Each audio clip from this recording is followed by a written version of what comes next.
SIR को विपक्ष ही नहीं बल्कि सत्ता पक्ष भी फर्जी मानने लगा है। सत्ता पक्ष भी समझ गया है एसआईआर से कुछ नहीं होने वाला है। मैं आपको बता दूं, हालात इतने बुरे हो गए कि विपक्ष चुनाव ना लड़ने का मन बना रहा है। अब बताइए, जो चुनाव आयोग है, जो चुनाव करवा रहा है, वो कहता है एसआईआर लोगों के भलाई के लिए लाया जा रहा है, और वो कह रहे हैं एसआईआर निष्पक्ष चुनाव कराने के लिए ही लाया जा रहा है, और वो एसआईआर फर्जी वोटरों को हटाने के लिए ला रहा है। और वो विपक्ष जिसको चुनाव लड़ना है वो कह रहा है ये एसआईआर भाजपा को जिताने के लिए लाया जा रहा है, और विपक्ष कहता है ये एसआईआर सिर्फ एक पक्ष को आगे रखने के लिए, एक पक्ष को जिताने के लिए ये एसआईआर लाया जा रहा है।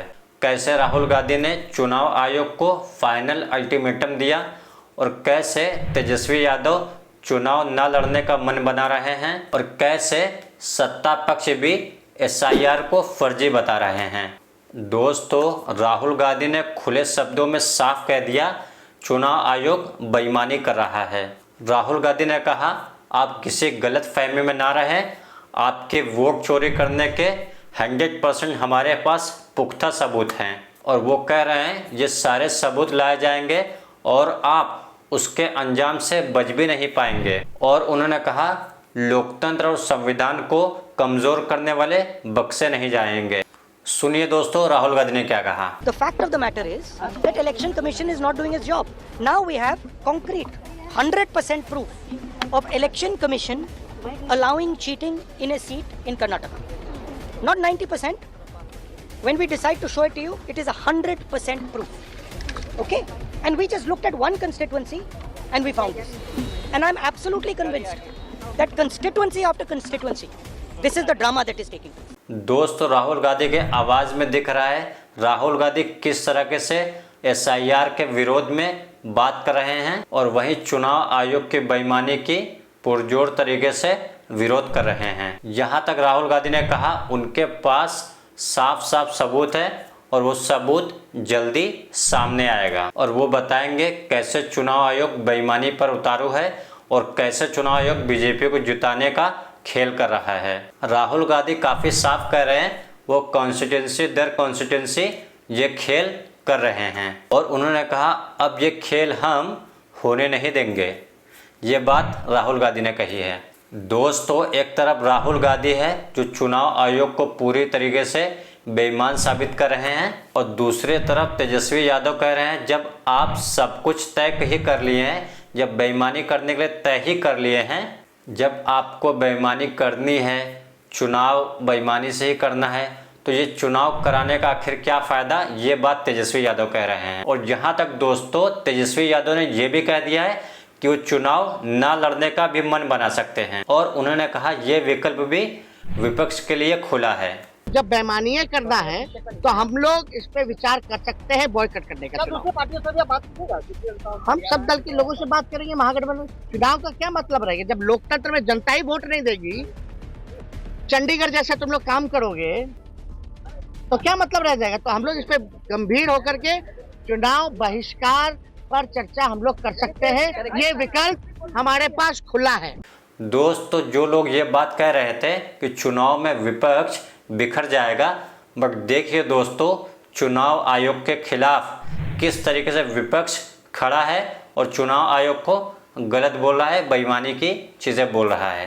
उनको ये चीज़ देखना चाहिए कि पूरा विपक्ष चुनाव आयोग के बेईमानी के लिए किस तरीके से एक साथ एकजुट खड़ा है, कैसे चुनाव आयोग सवालों के कटघरों में खड़ा है, कैसे चुनाव आयोग के ऊपर विपक्ष लगातार सवाल कर रहा है और एकजुट होकर सवाल कर रहा है, कैसे विपक्ष सरकार को ये बता रहा है कि जो चुनाव आयोग कर रहा है वो ठीक नहीं है। एक एक सबूत के साथ विपक्ष सरकारों को घेर रहा है, और जो कि विपक्ष के सामने सरकार कुछ बोल नहीं रही है। और मैं आपको बता दूं दोस्तों, विपक्ष एकजुट है, बट विपक्ष के सवालों का जवाब सरकार देना या सुनना नहीं चाहती। सवाल सुनते सुनते थक जाते हैं तो संसद सत्र स्थगित हो जाती है और वहीं पे सवालों से भाग जाते हैं। और मैं आपको बता दूं, मोदी जी बीच संसद सत्र के दौरान विदेश यात्रा पे हैं। अब दोस्तों उनके इस विलायत यात्रा का क्या मतलब है ये आप लोग तो बखूबी समझते होंगे। उनको सवालों का जवाब देना चाहिए था, जब विपक्ष जो सवाल करे उसका जवाब देना चाहिए था। वो मोदी जी विदेश में यात्रा कर रहे हैं, जब उनको सवालों का जवाब देना चाहिए था, जब वो सवालों का जवाब नहीं दे रहे हैं और वो विदेश यात्रा पे चले गए हैं, ये बात विपक्ष कह रहा है। तो दोस्तों विपक्ष का कहना है तमाम सवालों सरकार भाग रही है और उसका जवाब नहीं दे रही है। तो दोस्तों अब समझिए कितनी छोटी स्तर की राजनीति हो रही है, जब विपक्ष ये बात कर रहा है कि वो चुनाव ना लड़ने का भी मन बना रहा है। दोस्तों विपक्ष ये बात कर रहा है, सोचिए एक लोकतांत्रिक देश में विपक्ष ये बात कर रहा है। आज तक देश के इतिहास में ये नहीं हुआ कि विपक्ष कह रहा है जब आप बेईमानी करने के लिए ही तैयार हैं तो विपक्ष नहीं लड़ेगा चुनाव।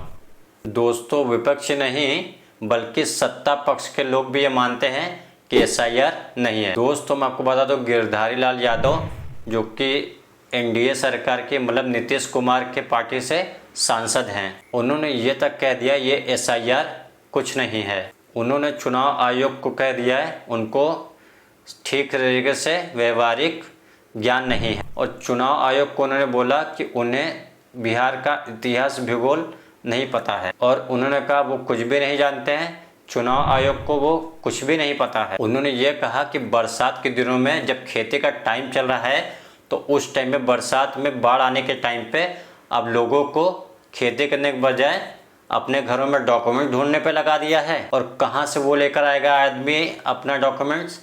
उन्होंने कहा हम पर ज़बरदस्ती SIR ठोका गया है, और ये बात दोस्तों कोई और नहीं NDA के सांसद गिरधारी यादव कर रहे हैं। और गिरधारी जी कह रहे हैं कि अगर ये चीज़ करवाना था तो कम से कम 6 महीने का वक्त दे देना चाहिए था। दोस्तों ये बात कोई BJP का नेता नहीं कर रहा है, ये बात सत्ता पक्ष यानी नीतीश कुमार की सरकार है बिहार में, उनके ही पार्टी के सांसद गिरधारी यादव जी ये बात कह रहे हैं। दोस्तों BJP के इधर एकदम चुप्पी है, कुछ नहीं बोला जा रहा है, बट नीतीश कुमार के जो सांसद है वो बोला है ये गलत है, ये चुप्पी है, ये थोपा जा रहा है, ये खेल किया जा रहा है। दोस्तों आखिर सोचिए गिरधारी लाल का कहना कि ये बात थोपी जा रही है। गिरधारी ने यह भी कहा आज वो NDA के साथ है, कल शायद गठबंधन के साथ भी हो सकते हैं। मतलब दोस्तों गिरधारी यादव ये समझ गए हैं कि जो खेल खेला जा रहा है उसमें नीतीश कुमार की पार्टी का नुकसान है, और वहीं पे तेजस्वी यादव कई बार ये बात कह चुके हैं कि नीतीश कुमार के आसपास के जो लोग हैं उनके नीयत साफ नहीं दिखाई देते हैं, वो ठीक लोग नहीं हैं, और ये बात तेजस्वी यादव कहते हैं BJP नीतीश कुमार की पार्टी खत्म करना चाहती है। गिरधारी यादव ये भी कह रहे हैं NDA का बड़ा योगदान रहा है बिहार में सरकार बनाने के लिए, और ये बड़ा योगदान JDU का भी रहा है कि आज सरकार बिहार में जो है वो NDA की है, और ये बात किसी और ने नहीं नीतीश कुमार के सांसद ने खुलकर ये बात कही है। और इससे पहले भी रेलवे के मामले में उन्होंने मोदी सरकार को घेरा था कि रेलवे के मामले में आखिर क्या किया बिहार में मोदी सरकार ने, ये तमाम सवाल उन्होंने भी बोला है। दोस्तों जब पूरा विपक्ष SIR को लेके एकजुट है, बिहार में NDA के बीच में फूट कैसे हो गई ये समझना बहुत ज़रूरी है। तो दोस्तों इस SIR के मामले पे आपका क्या कहना है? विपक्ष और जो NDA के सांसद जो बात बोल रहे हैं कितना सही है और क्या गलत है, आपके राय कमेंट में जरूर ड्रॉप करें। और ये अगर आपको वीडियो पसंद आया तो वीडियो को लाइक शेयर सब्सक्राइब करना ना भूलें। Thank you so much. जय हिंद।